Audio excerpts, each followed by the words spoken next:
weird for thinking this Call of Duty wasn't that bad? You what? Ladies and gentlemen, today we are back on Call of Duty Vanguard. Oh, hell no! Now, trust me, I know this game was not everyone's cup of tea. And when Vanguard was the newest Call of Duty game out, trust me, I had a lot of choice words for this game. But in all honesty, after playing like Modern Warfare 2 and kind of just experiencing that game for the last few months, I feel like Vanguard wasn't that bad. And this happens a lot with like the Call of Duty life cycle. People typically hate the current game that's out, and then by the time the new Call of Duty game comes out, everyone's always like, wait, the last game wasn't actually that bad. Hey man, go down below and drop a like if you guys have ever played Call of Duty Vanguard. Let me know in the comments section your opinions about this game. What would you rate this Call of Duty? One gun I had to use though is this thing. Towards the end of Vanguard, they added the EX1 or the EM1 from Advanced Warfare, and then they literally gave it like an 8-bit variant, and it looks like I'm lagging every time I move. Let me know in the comment section how you guys feel about Call of Duty Vanguard. I would say this game actually has better movement than Modern Warfare 2, easily. I've seen a lot of people who are like mainly Warzone players and stuff like that. They have gone back to Caldera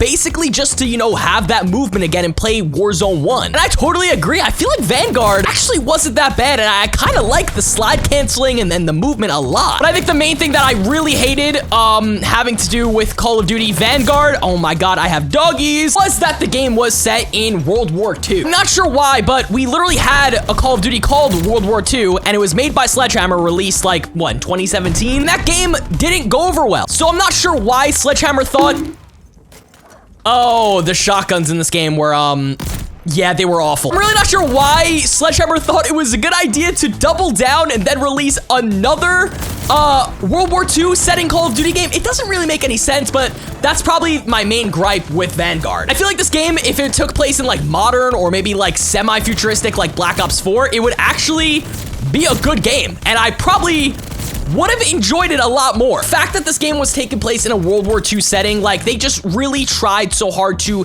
keep it like a World War II game. And when Vanguard first released, they actually didn't have trophy systems in the game due to World War II not having trophy systems in real life. And then obviously no trophy systems caused a lot of issues during the CDL in the competitive league. So the competitive players kind of were like, hey, we need trophy systems. You can't just, you know, have it like a World War II game. And then Vanguard ended up adding trophy systems into the game. They just tried to keep it very strict to World War II, but this game was definitely smooth though. They actually had a lot of cool bundles, collaboration. They had the Godzilla versus Kong collaboration, which I thought was really cool. They also had the Attack on Titan collaboration, which was really cool as well. So they definitely did their thing. I feel like Vanguard tried, and I feel like Sledgehammer was actually very spot on with the communication. Like, even if you hate Call of Duty Vanguard, Sledgehammer was very spot on with just communicating and telling, you know, the audience and the player base why they're doing specific things. So yeah, I don't know. I feel like Sledgehammer definitely has more communication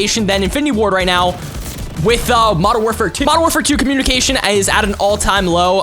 Every time I gave feedback at Call of Duty events or the community gives feedback, IW's like, we're not gonna look into it. We're kind of just gonna do whatever we want. You have to listen to the community and the player base, the people who actually play your game. If you don't listen to the community, like, what are you doing? The game is going to fail, and we're kind of seeing that right now with Modern Warfare 2. Warfare 2 and Warzone 2 is definitely at a low. It's at a very, very low point, and yeah, I feel like listening to the community right now would probably be their best thing to revive the game. Also, I think I'm really close to a V2 rocket, and I would actually love one. I think I'm like 5 kills away, but I'm so screwed here.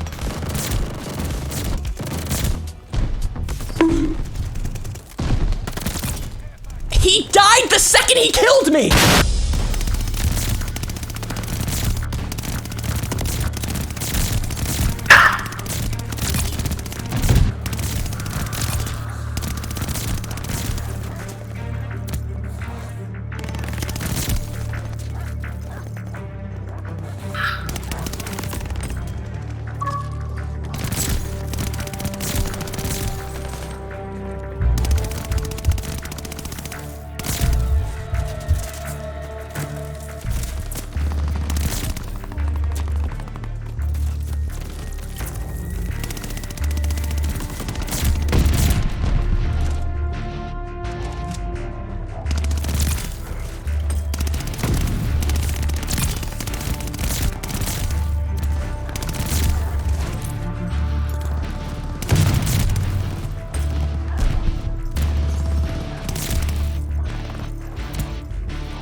got the V2. That's funny, bro. That actually felt fun though, man. Like that actually felt good. I feel like Vanguard is just way more like snappy compared to Modern Warfare 2. I also get those same vibes when I go back to like, let's just say Modern Warfare 2019. I feel like Modern Warfare 2019 actually feels like a better game compared to Modern Warfare 2. It just feels way more snappy, fluid, and I really miss this movement. I don't know, man. There's something about Vanguard that I actually kind of miss, but I don't miss the World War II setting. I would actually rather quit Call of Duty than ever play a World War II Call of Duty game ever, period. I feel like they have to stick to like modern or like semi-futuristic, kind of like how Black Ops 4 did. I actually have to call in this V2. Oh, I have to call in this V2. Call it in, call it in, call it in. There we go. But yeah, semi-futuristic like Black Ops 4 or even like Black Ops 2. I don't even know. Modern era games like that. I think that's just where Call of Duty thrives.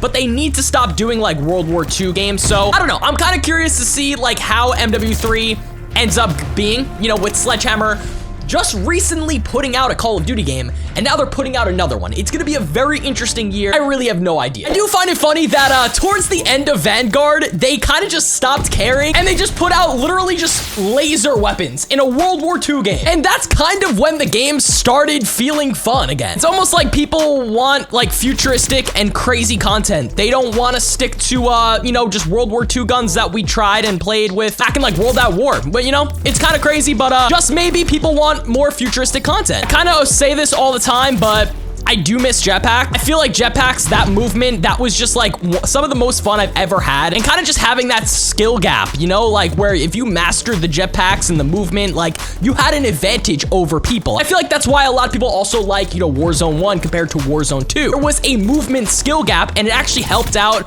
you know, kind of just like the game itself, really. Yeah, Modern Warfare 2 Season 4 starts very, very soon. I think actually this upcoming Tuesday or Wednesday. I'll for sure have videos and content on that, but I'm not really like getting my hopes up for the season. They are bringing in, you know, definitely some good content, but overall, I feel like the game is gonna feel the exact same, and it's just kind of gonna be, you know, boring, but we'll have to wait and see. Yo, can this counter UAV go away, or is there just like a jammer, like a radar jammer? I haven't seen my minimap in so long, thank you. It's just really hard right now to have faith in Call of Duty. I want to enjoy the games, but at the same time, it is just very, very difficult to have faith in the game when it's just been down bad for, you know, quite a while. I am genuinely curious of what Treyarch is doing, like, right now, though. I feel like right now, everyone is just anticipating Treyarch's next Call of Duty game, and we unfortunately have to wait until next year to receive it, but whatever they're doing, I hope they're cooking. Treyarch's last Call of Duty game was, of course, Black Ops Cold War, so they actually had a lot of time between Black Ops Cold War and their future new game. As everyone knows, man, like Call of Duty games, they just come out so like unpolished and unfinished. So I feel like with Treyarch having a longer like development time on their new game, I feel like it's genuinely going to help out so much when it finally releases. I just hope it's like, you know, a fast-paced shooter, kind of similar to like Black Ops Cold War, Black Ops 2, Black Ops 3, Black Ops 4, honestly, any of the Black Ops series games. I feel like the Black Ops series games really just capture like, you know, just like traditional Call of Duty and how Call of Duty should always feel. So I'm very excited to see like what they're cooking up. And I feel like with Modern Warfare 3, just to basically save time on like, you know, developing the game is going to be very similar to Modern Warfare 2, and I'm sure it's going to be on like the same engine. I'm sure it's going to feel the exact same game. I'm just nervous that there's not going to be really any like substantial changes to the movement and to the feel of the game, but we're going to have to wait and see. And I'm sure a lot of the guns are going to be the exact same as well. See them definitely bringing over a lot of the guns in Modern Warfare 2 over to MW3, and then maybe just having a few more different ones and new ones.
Yo, they're just coming out of this tunnel. Oh my God.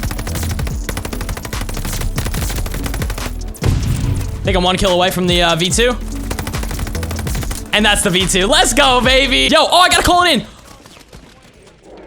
I am so upset right now. Like I said in the beginning of the video, I definitely hated this game a lot when it was the newest Call of Duty game out. After playing Modern Warfare 2, I feel like this game really wasn't that bad, and I feel like a lot of you guys should revisit it and just feel like how much better it actually is. Thank you all so much for watching, and I will see you guys next time.